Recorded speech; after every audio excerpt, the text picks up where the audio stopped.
Good afternoon, and welcome to the second module in a series of modules on grant administration and management for mental health service professional and school-based mental health services grantees. As mentioned in the previous module, we are helping grantees have a clear picture of grant management expectations while also highlighting some of the major responsibilities that support the successful implementation of your grant. The topics that will be covered in this module are fiscal management and accessing G5. So fiscal management is the heart of the day-to-day compliance. So strong fiscal controls and clear accounting for federal funds is imperative. Even if your finance office completes transactions, the project director is still responsible for oversight and keeping the project aligned to the approved budget. The Federal Funding Accountability and Transparency Act is about transparency, tracking and disclosing how federal dollars flow, especially through subawards. And for many discretionary grants, subgranting is generally prohibited, so you will want to be clear about what's allowable for your grant. One of the pillars of responsible fiscal management for these grants is drawing down funds. You should only draw down what is needed for immediate obligations and expenses. Do not pull down funds early for a just-in-case scenario. Ed monitors for large available balances and excessive drawdowns, so pacing spending to your work plan is important.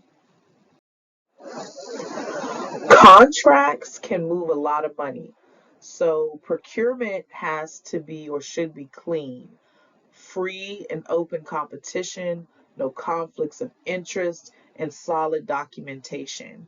You will also want strong internal controls so that you can show that you have enacted a clear plan to mitigate waste, fraud, and mismanagement. Front-loaded or supplement funds are for future years and may not be used early unless the supplemental gain conditions allow it, which it typically does not. Access is usually and typically tied to required reporting and demonstrating substantial progress. There are some instances where you may have to return funds. For instance, if you have excess cash on hand, if something was deemed to be a disallowed cost, or there was interest earned on federal dollars. There is a clear return method, which the preferred method is returning those funds the same way that you drew them down, which is electronically. Um, you may return funds by check, but that is not encouraged. We generally prefer to have those funds returned electronically. Most grantees operate on an advanced process, whereas you can draw your money down out of G5 on the pace which works for your organization. This means that your banking setup should be accurate and current. Any changes, like a new grantee setup, bank changes, account changes, these should be handled quickly to avoid any payment issues. There are some grantees that will be on reimbursement. Reimbursement happens when Ed needs tighter controls. This is often due to compliance issues or risk concerns. Being designated high risk can mean that special conditions and extra monitoring are placed on your grant. So the best strategy is to have strong fiscal practices from the start. And if any issues occur, please definitely let your federal project officer know. To charge an indirect cost rate, you will need to have a current negotiated indirect cost rate agreement in place. If you don't have one, you generally cannot charge indirect costs until it's negotiated and shared with your federal project officer.